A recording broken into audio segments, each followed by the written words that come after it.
Olá, tudo bem? Nós estamos aqui novamente reunidos para dar sequência à série de estudos que o irmão Alain começou, já com as suas aulas sobre finanças.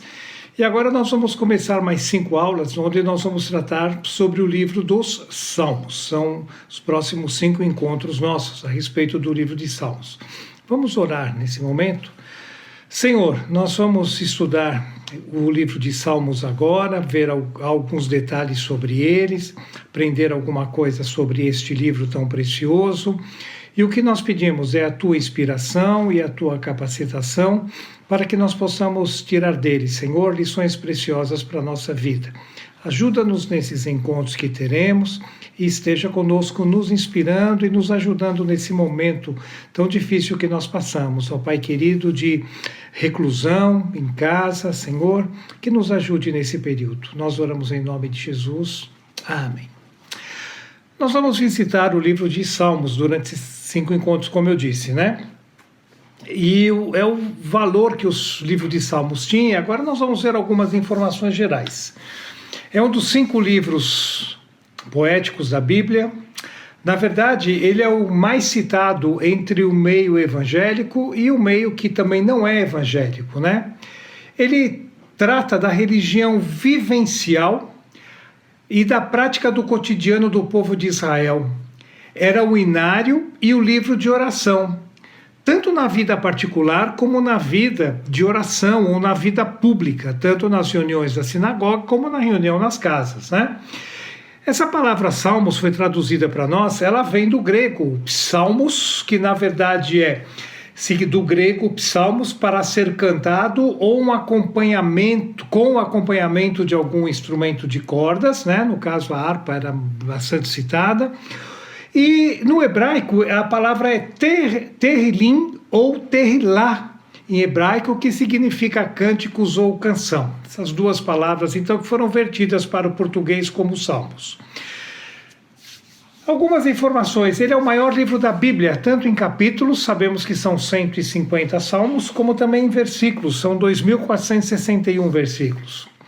Seu maior valor está no conteúdo. Das 283 citações que existem do Velho Testamento no Novo Testamento, 116 são dos Salmos.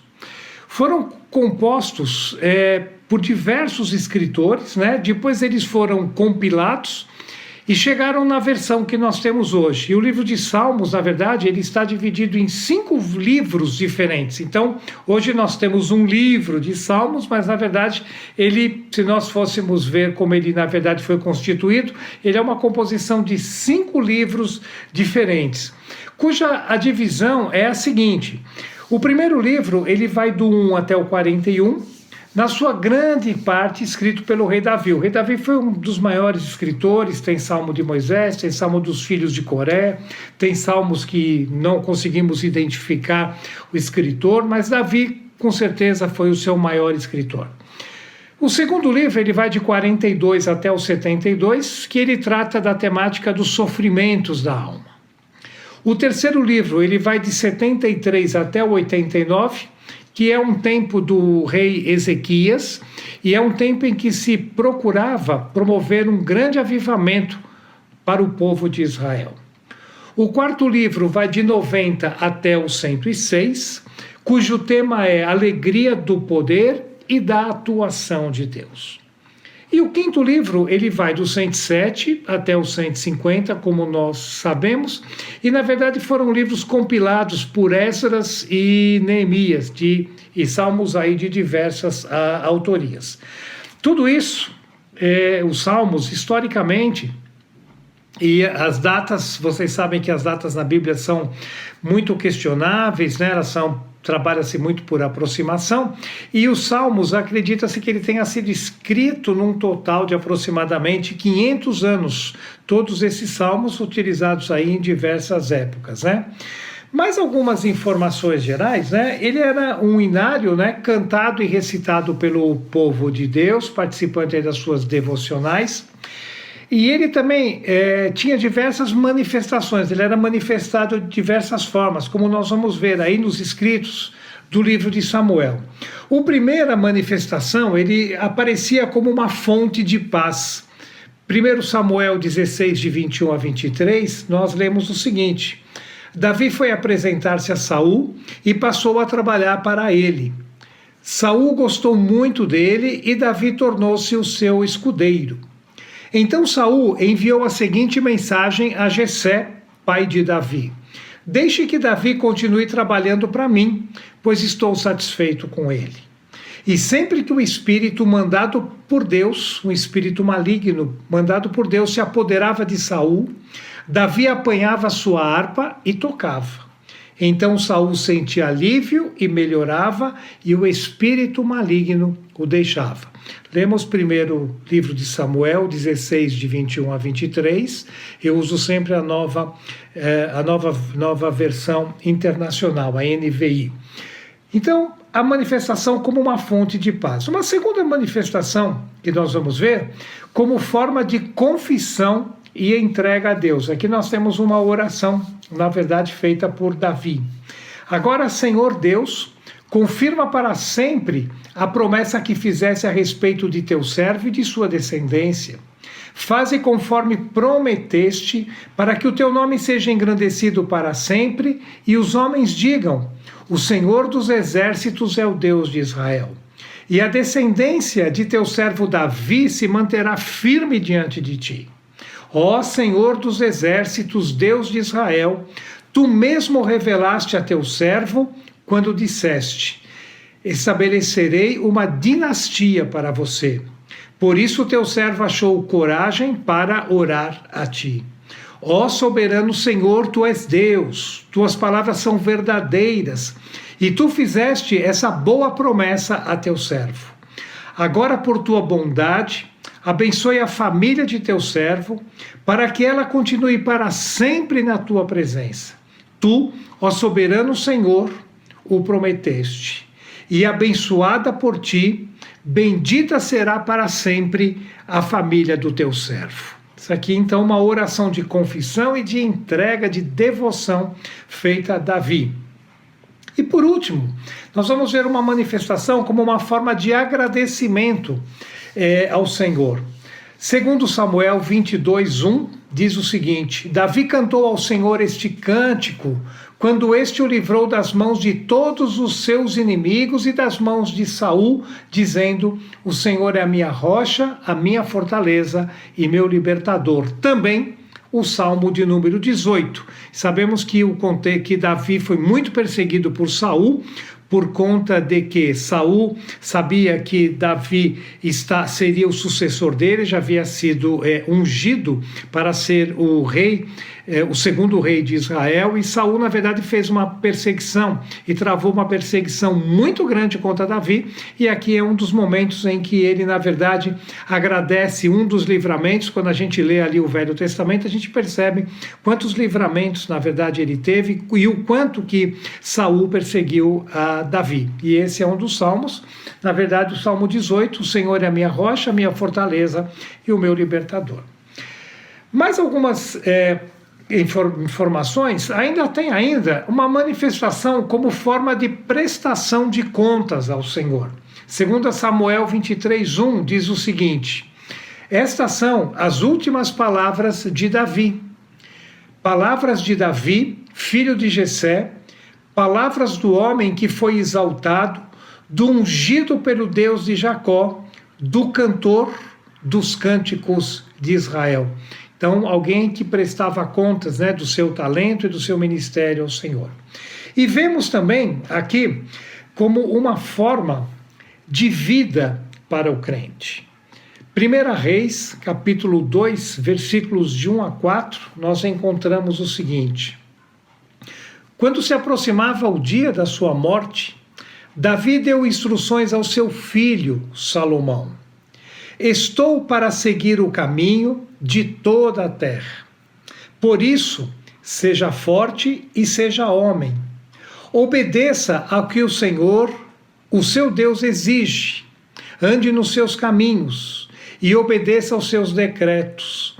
aos seus mandamentos, às suas ordenanças e aos seus testemunhos, conforme se acham escritos na lei de Moisés.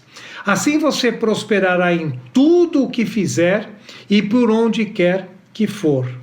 E o Senhor manterá a promessa que me fez. Se os seus descendentes cuidarem de sua conduta, se me seguirem fielmente de todo o coração e de toda a alma, você jamais ficará sem descendente ao trono de Israel. Vejam bem uma coisa, aqui Davi, na verdade, faz a sucessão do seu trono para Salomão, sabemos disso, né? Que Salomão, na verdade, foi o rei que mais bem sucedido da história de Israel, aquele que mais prosperou o trono de Israel, e sabemos que ele recebe então essa orientação. Portanto, vamos nos lembrar de como é que essa manifestação, as manifestações do povo de Israel aconteciam e como é que nós podemos trazer isso para nós nos nossos dias, baseado no livro de Salmos. Quando estivermos lendo os Salmos, sabemos que os Salmos são lidos em diversas ocasiões, como já dissemos, são os mais citados entre evangélicos e não evangélicos, né? Todo mundo conhece o Senhor é meu pastor e nada me faltará. Quase todo mundo tem a Bíblia aberta, quase todo mundo foi força de expressão, mas muita gente tem a Bíblia aberta no Salmo 91, porque acha que vai dar sorte em casa, pessoas obviamente sem conhecimento da palavra e não evangélicos. Mas, na verdade, nós podemos entender, e vimos aqui 5 formas como era manifestada essa devoção do povo de Israel ao livro de Salmos. E recapitulando, né? Então, era uma fonte de paz. Que a palavra de Deus e que os Salmos possam nos trazer paz, especialmente nesse período que nós estamos vivendo de coronavírus, nesse período em que nós ouvimos somente notícias ruins, todo dia quantas pessoas foram contaminadas, quantos morreram. Eu estou gravando hoje, numa terça-feira, dia 14, e hoje tivemos a notícia de mais um falecimento em nossa comunidade, o filho da nossa irmã Maria, que partiu recentemente também para o Senhor, vítima da Covid, e assim nós estamos a cada dia vivendo tempos de falta de paz. Então, tenhamos em mente, na verdade, a Bíblia como essa fonte de paz. Tenhamos também uma forma de ter como uma forma de confissão e entrega a Deus. Nós precisamos ter esses momentos de contrição, esses momentos de entrega, e os salmos vão nos ajudar a fazer essa entrega ao Senhor, a declarar a Ele a nossa dependência ao Senhor. Vamos tê-lo também como uma forma de agradecimento ao Senhor. Deus tem feito tantas coisas por nós, por isso nós estamos alegres, diz o salmista. E no meio de tanta pandemia, né, no meio de tanta coisa ruim que nós estamos vivendo, vamos achar nos Salmos uma forma de agradecer a Deus, como lemos aqui no Salmo 18, o Senhor é a minha rocha, a minha fortaleza, o meu libertador. Vamos também tê-lo como uma forma de prestação de contas ao Senhor. Senhor, eu sei que o Senhor tem me dado tantas coisas, que eu tenho recebido do Senhor tantas coisas, e em meio a tantas dificuldades, eu reconheço que tudo vem do Senhor e eu lhe devolvo todas as coisas também. Eu reconheço que tudo vem do Senhor. Pai, eu quero te agradecer por isso. E por último, como uma forma de vida para o crente. Assim como no final do seu reinado, Davi faz uma oração e ora a favor de Salomão, que também nós possamos ter isso como estilo de vida, apresentar o Senhor a cada momento a nossa vida, a nossa necessidade e aquilo que está dentro de nós. E concluindo essa primeira lição, que tenhamos todos nós a preocupação de expressar a Deus em nossas orações e petições aquilo que está no íntimo do nosso coração. Não tentemos nunca, de forma nenhuma, querer disfarçar na nossa oração aquilo que nós estamos sentindo. Estamos tristes, declaremos ao Senhor a nossa tristeza.